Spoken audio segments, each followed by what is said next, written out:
Now, I thought I'd just make a quick video on how to stack your trades and how to enter multiple positions on a winning setup. And let's get straight into that video. So, to properly stack trades, you must be able to identify structural breaks and changes of characters, yeah, properly. This was taught in the first lesson on market structure. Now, I know when I was teaching market structure, I was simply calling them continuation break of structures and reversal break of structures. But just to remove the confusion between the two, right? We call this exchange of character. So simply when price is moving in an uptrend and in a break structure to the downside, we call that a change of character, right? Because it simply changed from an uptrend into a downtrend, okay?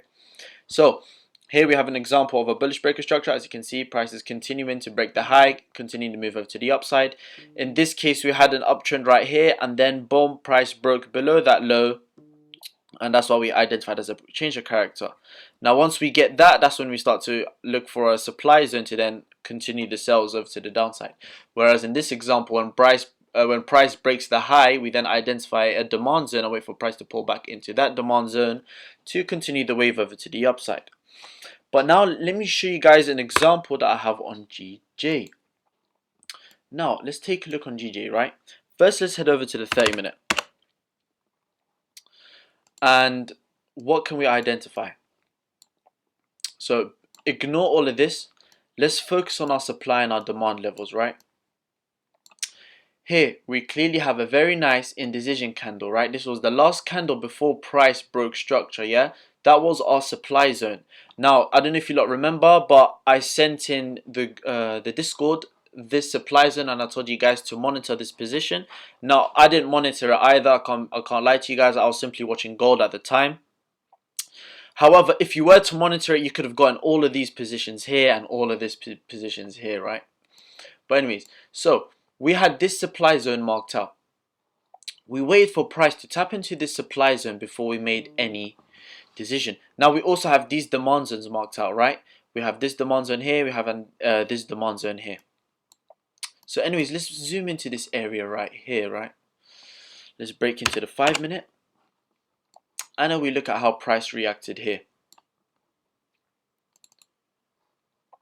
Alright, sweet. So, remember guys, to be able to stack positions correctly, you have to make sure you're able to identify the changes of character and the breaks of structures in the markets, right?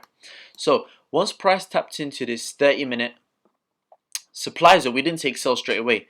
I had up there, I'd like to wait and see how price plays within the zone, right? So once we got that reaction, we wait for a change of character. Now on the 5-minute, we have this low, that low. Once the first low is broken, that is what we classify as a change of character. It shows some willingness to change direction over to the downside, right? So once we identify this change of character, you could have gotten at this area of supply right here. Yeah, we have a very nice order block on the 5-minute. But then that order block can be refined, which I did on the 3-minute. Now if we head over to the 3-minute, what can we see? Look at that. You see this indecision candle right here? The body lies in the center and wicks on either side.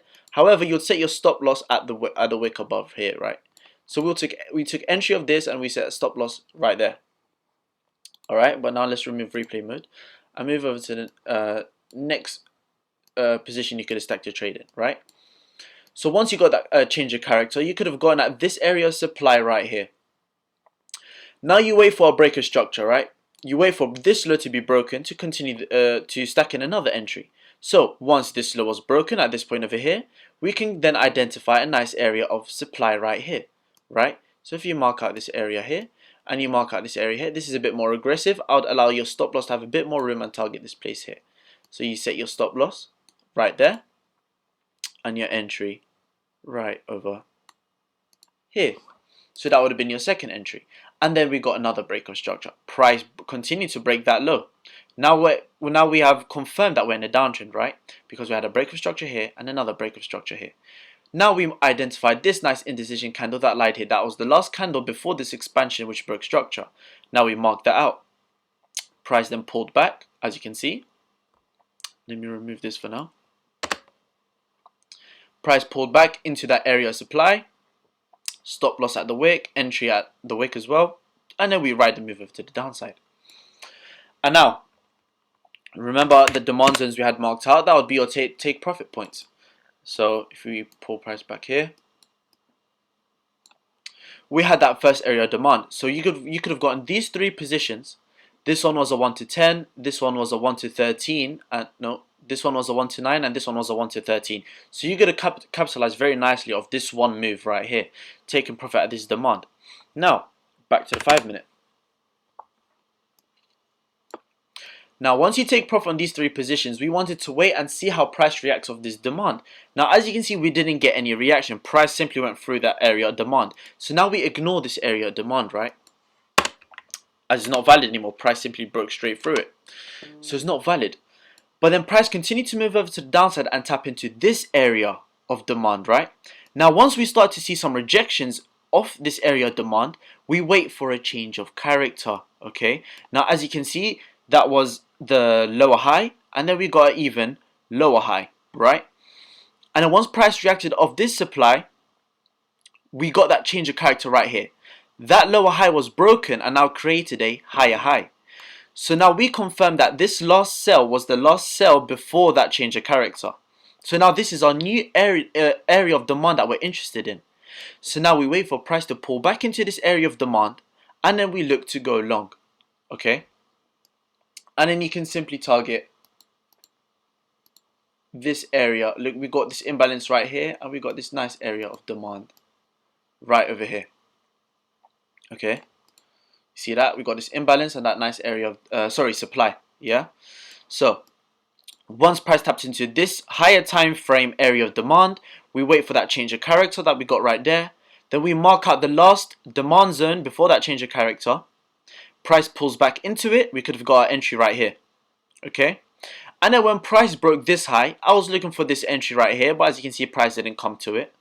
It came to this area of demand instead. But anyway, so that would have been a missed entry.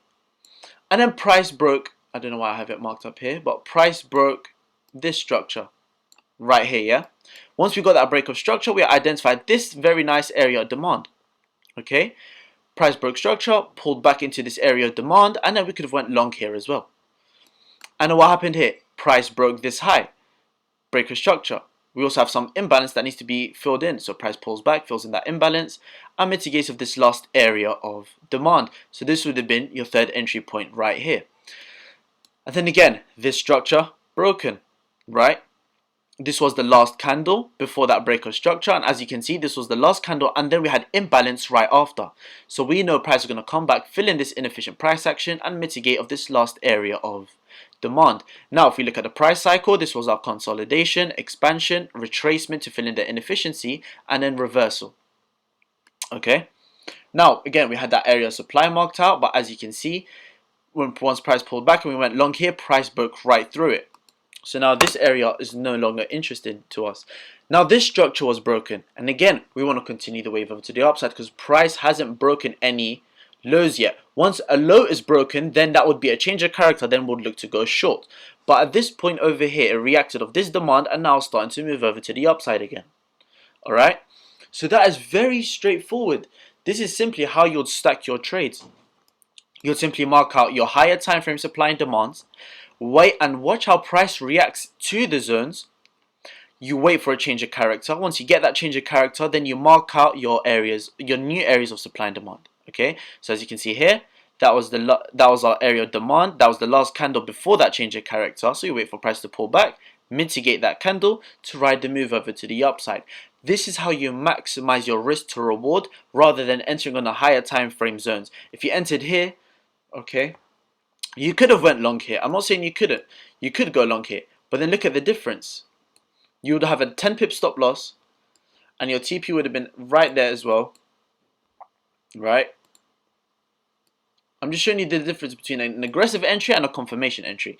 Here you would have had a 10 pip stop loss, same TP, and your risk to reward would have been 1 to 7.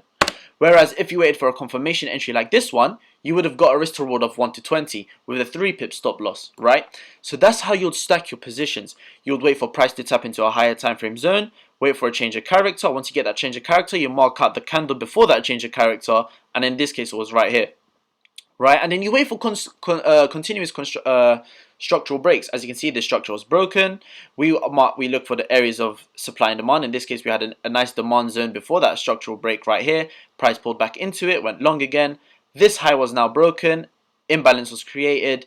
This area of demand was unmitigated. Price pulls back into it, mitigates to continue the wave over to the upside. It's very straightforward. This high was broken. We had some imbalance here, consolidation. Price pulls back, fills in the inefficient price action, taps into this unmitigated area of demand, and continues the move over to the upside. It's very simple and straightforward, guys. There's nothing to it. Same thing for the sells. Price tapped in here. We waited for that change of character. There was that 3-minute zone that we had marked out was unmitigated. We could have sold off here. This structure was now broken. Shows continuation of the move over to the downside. We had this unmitigated buy to sell. Price taps into it, sells off. Again, break of structure right here. Price pulls back, taps into it was a 3-minute zone. Price taps into it and then sells off. It's very straightforward, guys. And this is all it takes for you to stack positions into a winning setup. You wait for that reaction of the lower time frame. Okay, wait for that change of character. Mark out your new zone. And then you'll go long or short from there, depending on the sentiment that the market is in.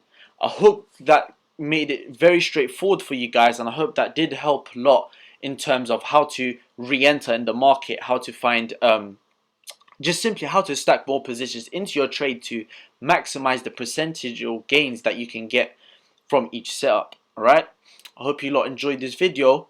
Take care.